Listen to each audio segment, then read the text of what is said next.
আসসালামু আলাইকুম। তৃতীয় শ্রেণীর শিক্ষার্থীরা কেমন আছো সবাই? আশা করি সবাই ভালো আছো। খেয়াল করো, আজকে আমরা তোমাদের প্রাথমিক বিজ্ঞান বইয়ের নবম অধ্যায় নিয়ে হাজির হয়েছি।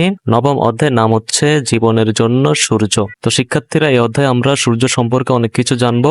তো তোমরা শুরু থেকে শেষ পর্যন্ত ক্লাসটা দেখবা। দেখো, আজকে আমরা আলোচনা করবো 1 নম্বর টপিকটা, তাপ ও আলোর উৎস হিসেবে সূর্য। তো দেখি এখানে কি লেখা রয়েছে। প্রতিদিন সকালে ঘুম থেকে উঠে আমরা সূর্যকে দেখি। তো শিক্ষার্থীরা, আমরা প্রতিদিন সকালে ঘুম থেকে উঠে কি দেখি? সূর্যকে দেখি। আমাদের বেঁচে থাকার জন্য সূর্য অত্যন্ত প্রয়োজনীয়। আমাদের বেঁচে থাকার জন্য কি অত্যন্ত প্রয়োজনীয় শিক্ষার্থীরা বলো তো? আমাদের বেঁচে থাকার জন্য সূর্য অত্যন্ত প্রয়োজনীয়। সূর্য পৃথিবী থেকে অনেক দূরে অবস্থান করে বলে আমাদের পৃথিবী থেকে এটিকে অনেক ছোট দেখায়। তো শিক্ষার্থীরা, সূর্যকে কেন ছোট দেখায়? সূর্য পৃথিবী থেকে অনেক দূরে অবস্থান করে বলে আমাদের পৃথিবী থেকে এটিকে অনেক ছোট দেখায়। এখন দেখো, এখানে আমাদেরকে একটা প্রশ্ন জিজ্ঞেস করছে, সূর্য কি? তো শিক্ষার্থীরা, সূর্য কি, এই প্রশ্নটার উত্তর কি হবে? চলো আমরা একটু দেখে আসি। তো শিক্ষার্থীরা, আমাদের প্রশ্নটা ছিল 99 পৃষ্ঠায়, সূর্য কি। এই প্রশ্নটার উত্তর আমরা কিভাবে লিখবো? দেখো, উত্তর আমরা লিখবো যে সূর্য হলো পৃথিবীতে আলো ও তাপের প্রধান উৎস। আমরা কি লিখবো? আমরা লিখবো যে সূর্য হলো পৃথিবীতে আলো ও তাপের প্রধান উৎস। ঠিক আছে, আশা করি শিক্ষার্থীরা তোমরা সূর্য কি এই প্রশ্নটার উত্তর কিভাবে লিখবা তা বুঝতে পেরেছো। এখন দেখো, আমাদেরকে এখানে একটা কাজ দিছে। কাজ 1, সূর্য সম্পর্কে জানা। যা করতে হবে, 1 নাম্বার, নিচে দেখানো ছকের মতো করে একটি ছক তৈরি করি। তো শিক্ষার্থীরা, তোমাদেরকে একটি ছক তৈরি করতে হবে। দেখো, ছকে দেখো কি লিখতে হবে, সূর্য সম্পর্কে কি জানি আর যদি সূর্য না থাকে তবে কি হবে তা আমাদেরকে এখানে লিখতে হবে। ঠিক আছে, 2 নম্বর নির্দেশনা দিয়েছে, সূর্য সম্পর্কে কি জানি এবং কিভাবে সূর্য আমাদের সাহায্য করে তা নিয়ে সহপাঠীদের সঙ্গে আলোচনা করি। তো শিক্ষার্থীরা, তোমরা এই ছকটা কিভাবে পূরণ করবা, চলো আমি তোমাদেরকে একটি নমুনা উত্তর দেখিয়ে দিচ্ছি। দেখো, তো শিক্ষার্থীরা দেখো, ছকটা তোমরা কিভাবে পূরণ করবা। দেখো, সূর্য সম্পর্কে কি জানি, সূর্য আলো দেয়, সূর্য তাপ দেয়, সূর্য পৃথিবী থেকে দূরে অবস্থান করে। ঠিক আছে, তোমরা এভাবে লিখবা। যদি সূর্য না থাকে তবে কি হবে? সারাক্ষণ অন্ধকার থাকবে। যদি সূর্য না থাকে তাহলে কি হবে স্যার?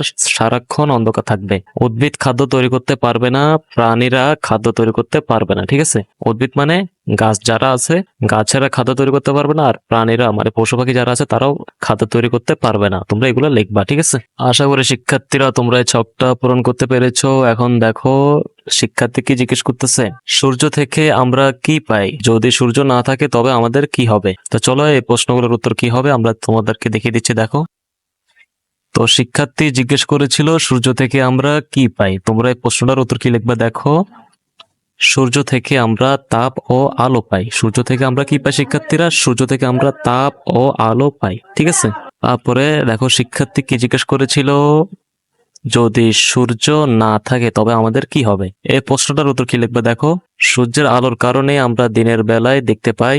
সূর্য না থাকলে সারাক্ষণ অন্ধকার থাকবে। উদ্ভিদ তার খাদ্য তৈরি করতে পারবে না, আর প্রাণীরাও খাদ্য তৈরি করতে পারবে না। ফলে সূর্য না থাকলে উদ্ভিদ প্রাণীর পাশাপাশি আমরাও মারা যাব। ঠিক আছে, তোমরা এভাবে লিখবা উত্তরটার।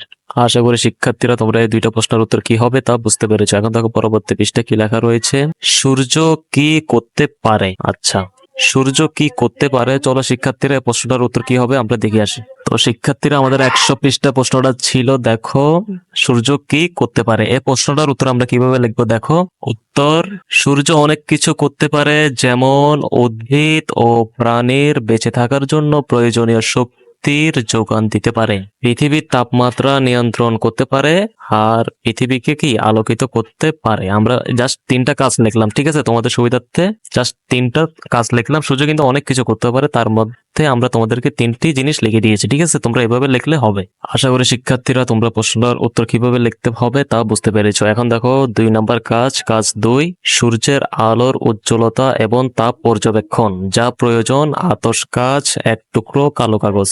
তোমরা এই উপকরণগুলো সংগ্রহ করে নিবা। তারপর দেখো, যা করতে হবে, 1 নাম্বার, নিচের ছকের মতো করে একটি ছক তৈরি করি। তো শিক্ষার্থীরা, তোমাদেরকে একটি ছক তৈরি করার জন্য এখানে বলা হচ্ছে, দেখো তোমরা এভাবে এরকম একটা ছক তোমাদের খাতায় তৈরি করতে হবে তোমাদেরকে। তো 2 নম্বর নির্দেশনা আমাদেরকে দিয়েছে, আতশী কাঁচ দিয়ে কালো কাগজে সূর্যের আলো ফেলি। 3 নাম্বার নির্দেশনা হচ্ছে আলোর আকার আতসী কাস্টের উপর বা নিচে সরিয়ে কাগজের উপর প্রথমে বড় আকারের আলোর বৃত্ত তৈরি করি, আলোর উজ্জ্বলতা পর্যবেক্ষণ করে ছকে লিখি। 4 নাম্বার তারপর আতসী কাস্টের উপরে বা নিচে সরিয়ে ছোট আকারের আলোর বৃত্ত তৈরি করি এবং আলোর উজ্জ্বলতা পর্যবেক্ষণ করে ছকে লিখি। 5 নাম্বার বড় আকারের এবং ছোট আকারের আলোর বৃত্তের ক্ষেত্রে কাগজের দেখা পরিবর্তন ছকে লিখি। সহপাঠীদের সঙ্গে প্রাপ্ত পর্যবেক্ষণ নিয়ে আলোচনা করি। তো শিক্ষার্থীরা দেখো, এই যে আতসী কাজটা নিয়েছে, এখানে তোমাদেরকে এরকম একটা আতসী কাজ নিতে হবে, একটা কালো কাগজের টুকরো নিতে হবে, ঠিক আছে? এরকম একটা কালো কাগজের টুকরো নিতে হবে।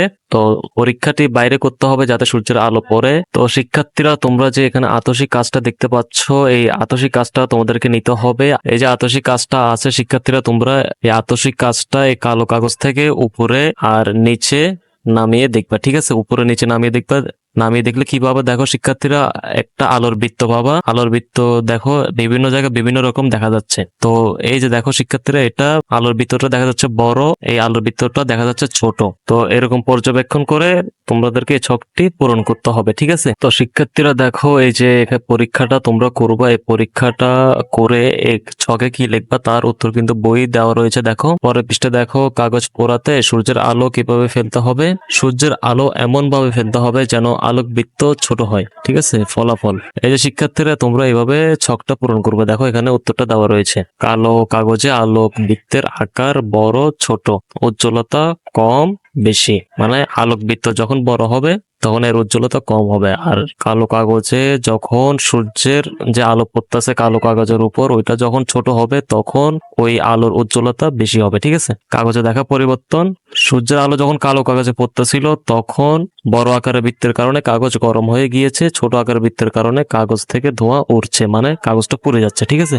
তোমরা এভাবে ছকটা পূরণ করে ফেলবা। তো দেখি এখানে ফলাফল কি লেখা রয়েছে, আতসী কাচের মাধ্যমে সূর্যের আলো দিয়ে কাগজ পোড়ানো যায়। এই যে আতসী কাচটা দেখতে পাচ্ছ, এটার মাধ্যমে কিন্তু কি কাগজ পোড়ানো যায়।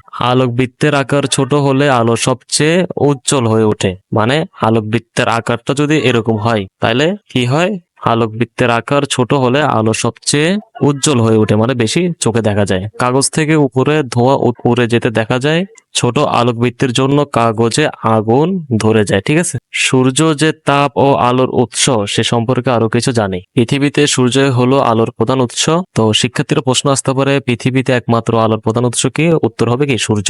সূর্যের আলোর কারণে আমরা দিনের বেলায় দেখতে পাই। তো শিক্ষার্থীরা আমরা দিনের বেলায় কেন দেখতে পাই? সূর্যের আলোর কারণে আমরা দিনের বেলায় দেখতে পাই। তো শিক্ষার্থীরা তোমরা রিডিং পড়লে এই প্রশ্নগুলোর উত্তর কিন্তু কি খুব সহজে পেয়ে যাবা, ঠিক আছে? সূর্য না থাকলে সারাক্ষণ অন্ধকার থাকতো। তো সারাক্ষণ অন্ধকার কখন থাকবে শিক্ষার্থীরা প্রশ্ন আসতে পারে। তো আমরা লিখবো যে সূর্য না থাকলে সারাক্ষণ অন্ধকার থাকবে।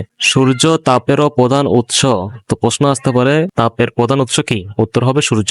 এই কারণে সূর্যের আলোয় উজ্জ্বল দিনে আমরা যখন বাইরে থাকি তখন গরম অনুভব করি। সূর্য ভূপৃষ্ঠ সংলগ্ন বায়ুমণ্ডলকে গরম রাখে। সূর্য যদি পৃথিবী থেকে আরো বেশি দূরে থাকতো তবে পৃথিবী আরো বেশি ঠান্ডা থাকতো। তো শিক্ষার্থীরা এই লাইন থেকে প্রশ্ন আসতে পারে, কখন পৃথিবী ঠান্ডা থাকতো?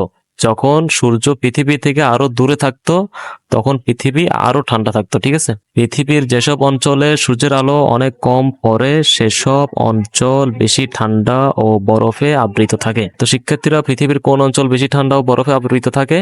পৃথিবীর যেসব অঞ্চল সূর্যের আলো অনেক কম পড়ে সেসব অঞ্চলে বেশি ঠান্ডা ও বরফে আবৃত থাকে। সূর্যের আলো সংগ্রহ করে সৌর প্যানেল দিয়ে বিদ্যুৎ উৎপাদন করা যায়, ঠিক আছে?